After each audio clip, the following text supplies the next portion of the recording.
আমি রাফি আহমেদ উৎস। আমি এই ডাকসু নির্বাচনে হল সংসদে বিজয় সমিতি হল থেকে সাহিত্য সম্পাদকের প্রার্থী ছিলাম। তো গত 7 তারিখ আমাদের ডাকসু প্রচারণা শেষ দিন ছিল, সেই জন্য সেই কারণে 6 তারিখ রাতে আমি গাছবাজার মার্কেটে যাই। আমার কিছু হচ্ছে আপনার বুকমার্ক এবং লিফলেট ছাপানোর জন্য। তারা অনেক কাজের চাপের জন্য তারা বলে রাত হবে। সো আমি তাদের কথা অনুযায়ী রাতের দিকে যাই, প্রায় 12:30টার দিকে। তো আমরা জানি গাছবাজার মার্কেট সাধারণত 10টার পর অফ হয়ে যায়, বা প্রেসারের কার্যক্রম 12টা অবধি চলে। সো আমি যখন যাই, তারা আমার বুকমার্কগুলো খুঁজছিল এবং আমি এক সাইডে দাঁড়িয়েছিলাম। মানে একটা কিউরিওসিটিবশত আমি হঠাৎ একটা কাগজ উঠাই এবং সেখানে দেখি যে আমাদের এই ব্যালট পেপার। সো আমি তৎক্ষণাৎ সেটা ছবি তুলি এবং আমার যে বন্ধু ছিল সেইটার সম্পূর্ণ ছবি তুলতে যায়।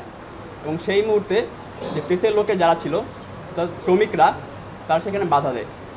কিন্তু সেখানে আমাদের বিশ্ববিদ্যালয়ে কেউ ছিল না, পুলিশ প্রশাসন কেউই ছিল না। তো এই ছবি তোলার পর আপনারা জানেন যে ডাকসু নির্বাচনে আমরা কোথায় ব্যস্ত ছিলাম। তো স্বাভাবিকভাবে আমি সেটা আমার ভুলে যাই অ্যাকচুয়ালি। এবং এরপর আমার সেটা মাথায় আসে 9 তারিখ নির্বাচনের দিন, এবং তাৎক্ষণিকভাবে সেটা আমি আমার বিপি, আমার জিএস এবং হচ্ছে যারা নেতারা তাদেরকে জানাই আমরা। তারা বাকিটা হচ্ছে পর্যালোচনা করেন এবং তারা হচ্ছে আপনাদের সামনে তুলে ধরবেন।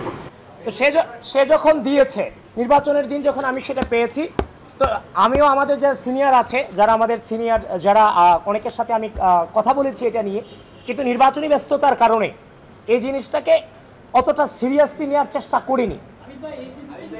তো পরবর্তীতে যখন দেখলাম তার ফোন আমি চেক করলাম, তখন দেখলাম যে না, এটা সিরিয়াস ইস্যু, এটাকে নর্মালভাবে ডিল করার সুযোগ নেই। তো আমরা আপনাদের সামনে যথাযথ প্রমাণ সাক্ষী সহ উপস্থাপন করেছি, পরিকল্পিত, যেটা নির্বাচনকে প্রভাবিত করেছে। ইতিমধ্যে আমি যেগুলো বলেছি কোনো অস্পষ্ট এখানে কিছুই ছিল না। তাছাড়া ঘোরতর যে অভিযোগটা, ঢাকা বিশ্ববিদ্যালয়ের ব্যালট পেপারকে আপনি কোনোভাবেই গাউসুল আজমের নিচতলায় অরক্ষিত অবস্থায় রাখতে পারেন কিনা, সে প্রশ্ন আপনাদের মধ্য দিয়ে বিশ্ববিদ্যালয়কে এবং গোটা জাতিকে, ঢাকা বিশ্ববিদ্যালয়ের প্রশাসনকে আমি করছি। এবং কোনো ক্রমিক নম্বর এই ব্যালট পেপারে ছিল না। অ্যান্টিব্যাকটেরিয়াল অ্যাডিটিভ যুক্ত সেরা ওয়াটার ট্যাঙ্ক বিশুদ্ধ পানিতে ব্যাকটেরিয়া জন্মাতে দেয় না।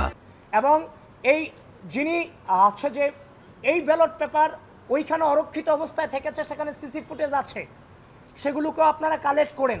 কারণ ক্রমিক নম্বর না থাকায়, ব্যালট পেপার অরক্ষিত অবস্থায় থাকায়, ভোটের উপস্থিতি এবং ভোটারদের উপস্থিতি এবং ভোট করার হারের যে অসামঞ্জস্যতা, সব কিছু মিলিয়ে অবশ্যই আমরা কারচুপির দৃষ্টান্ত তো অনেকটা দিয়েই দিয়েছি, বাকিটা বের করার দায়িত্ব আপনাদের। দেখেন, পরের দিন আসার কথা যেটা বলেছেন, এখন আমি যদি কোনো জিনিসে প্রপারলি তদন্ত ছাড়া আপনার সামনে আসি, এটা কি কোনোভাবে আপনিও মেনে নেবেন? আপনি কিন্তু মেনে নেবেন না। আমরা যথাযথ প্রক্রিয়ার মধ্য দিয়ে এটাকে যাচাই বাছাই করার চেষ্টা করেছি।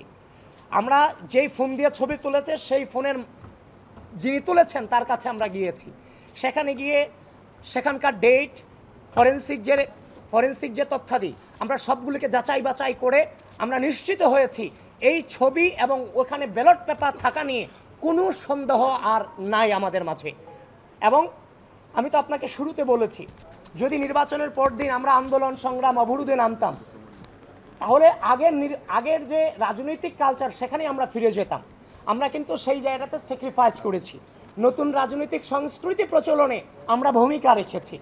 সেজন্য আমি আমার প্যানেলকে এবং বাংলাদেশ জাতীয়তাবাদী ছাত্রদলকে আমি ধন্যবাদ জানাই যে তারা সুস্থ রাজনীতি প্রচলনে যথেষ্ট সহনশীলতার পরিচয় দিয়েছে। সুতরাং আমরা যথাযথ প্রক্রিয়া, আমরা বিশ্ববিদ্যালয় প্রশাসনের কাছে গিয়েছি, ফোন করেছি, তারা বারবার কালক্ষেপণ করে গেছেন। এখন আপনারা বলবেন, যখন আপনাদের সামনে আসবো আপনারা বলবেন আপনারা বিশ্ববিদ্যালয় প্রশাসনের কাছে গিয়েছেন কিনা। তো আমরা বিশ্ববিদ্যালয় প্রশাসনের কাছে গিয়েছি, সকল প্রকার নিয়ম আমরা মেনেছি। যখন দেখছি কালক্ষেপণ হচ্ছে, তখন আমরা মনে করেছি যে আপনাদেরকে এগুলো জানানো প্রয়োজন। যারই ফলশ্রুতিতে আপনাদের সামনে এসেছি, আপনারা এই বিষয়টা নিয়ে বৃহত্তর ইনভেস্টিগেশন করুন।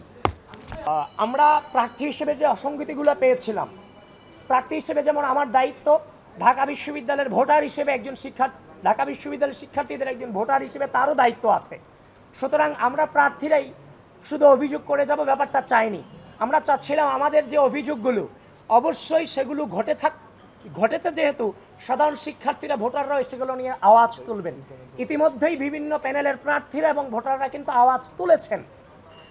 তো তারই ফলশ্রুতিতে আমরা সুস্থ রাজনৈতিক চর্চার মধ্য দিয়ে আমরা আমাদের অবস্থান স্পষ্ট করেছি। আমরা আশা রাখছি ঢাকা বিশ্ববিদ্যালয় প্রশাসন এই বিশেষ বিষয়গুলো নিয়ে পুঙ্খানুপুঙ্খভাবে তাদের অবস্থান ক্লিয়ার করবে এবং আপনারাও সেই জিনিসগুলো ইনভেস্টিগেশনে নামবেন এবং পরবর্তী কর্মসূচি কী হবে সেটা আপনাদেরকে পরবর্তীতে আমরা জানাবো, কিন্তু সেটা সুস্থ রাজনৈতিক সংস্কৃতিকে ধারণ করি।